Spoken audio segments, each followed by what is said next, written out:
Welcome, you're still watching NTV Weekend Edition with me, Sandra Twinobio. Well, the election heat is on and we're now seeing a lot happening in the political space.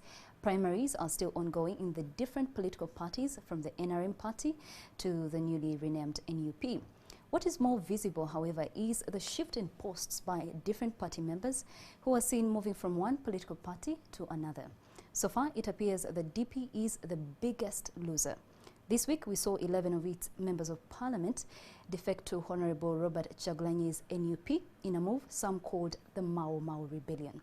Recently, my guest here, the Lord Mayor, Erias Lukwago, also defected to FDC in a move many did not see coming. So he's in our studios tonight to help us understand what exactly guided his decision. Welcome to NTV Weekend Edition. Thank you, Sandra. Good evening, viewers. Well, first and foremost, we want to hear from you. What exactly guided your decision into moving to the FDC party? Well, self-conviction and belief that I needed to belong somewhere. And that belonging is informed by a number of factors, but largely the conviction I have that we need to consolidate efforts as people who are involved in the struggle, those who have been there for a long time. So I've had comrades in the struggle in the People's Government who are affiliated to FDC and who have worked closely for quite some good time. Well, when you say consolidate efforts, one would wonder, I know we've seen the within the DP party, there have been a lot of fighting here and there, and one would wonder, why would you choose to leave the party? Why not actually vote the president out? Because majority of those that leave the party seem to not be in agreement with the DP president. Well, looking at the internal dynamics within the DP, there are intricate matters which one may not easily navigate when you are fighting to change leadership and to realign the party to its core manifesto, vision, to its core values. It's rather difficult at this material time, given the direction the leadership is taking right now, and what it would take for one to get it back on the rail. Some of us felt it was not a worthwhile venture to indulge into that, given the challenges at hand, because we have a country to liberate. All right. Yes. Now, if I was to quickly put it to you, if the current president left, would you go back to the Democratic Party? No, that is now impossible. I've taken a decision which is irreversible to belong somewhere, and it didn't come overnight. I've thought about it, and I was convinced that this is the direction I should take. So I can't look back at all now. No. You can't look no, back I at can't all. Look back. Do you believe in the Forum for Democratic Change ideologies? Do you sort of associate yourself with them? Do you believe that they are the party that is going to carry this country ahead? I've said I've associated with FDC even before actually it was registered as a political party, when it was still in the inchoate stage as the reform agenda. And I know what they stand for, the colleagues there.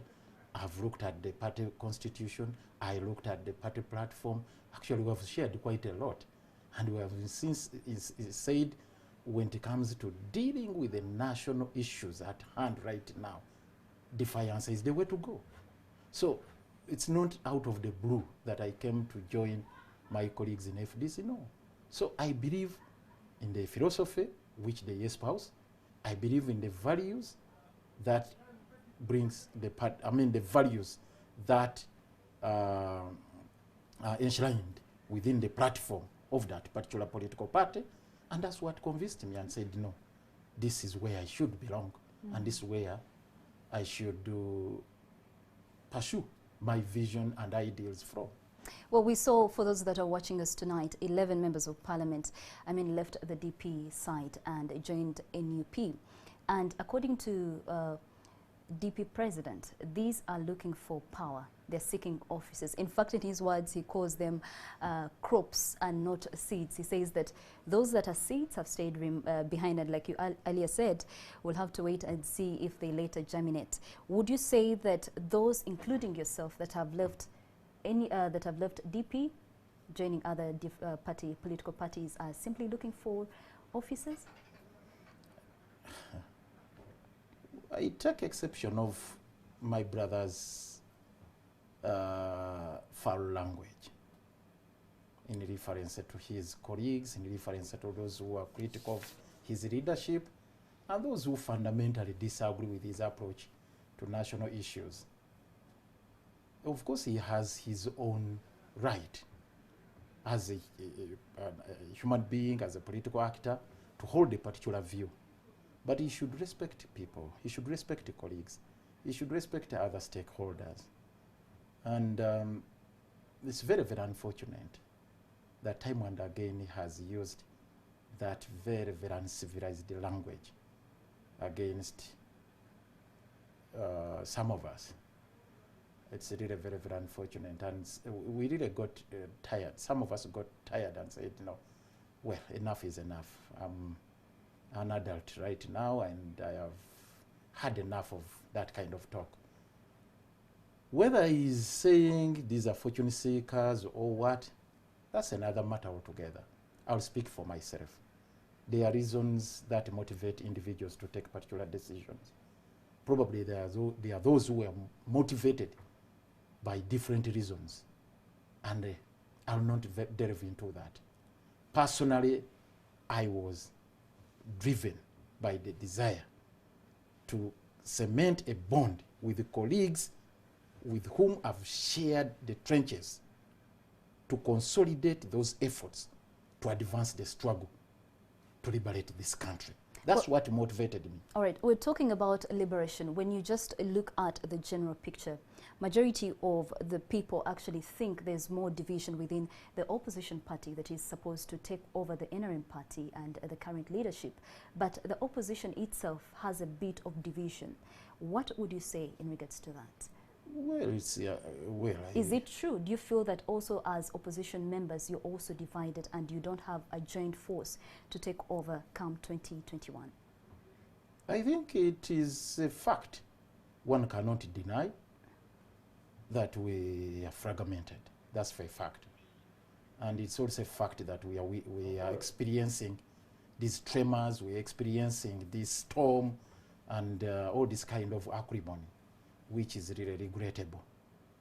But what we need to do right now, and this is my call to the stakeholders, we need to reflect on the challenges at hand, beyond party affiliations, beyond these contradictions we are embroiled in. We need to focus our attention on the critical challenges affecting this country right now. That's why some of us are fronting for that common platform, a common front that brings together a wide spectrum of political actors, the change-seeking agents, forces in the country, to come together and focus our struggle, focus our efforts in one particular direction, rather than jostling for position, fighting one another, attacking this one and the other.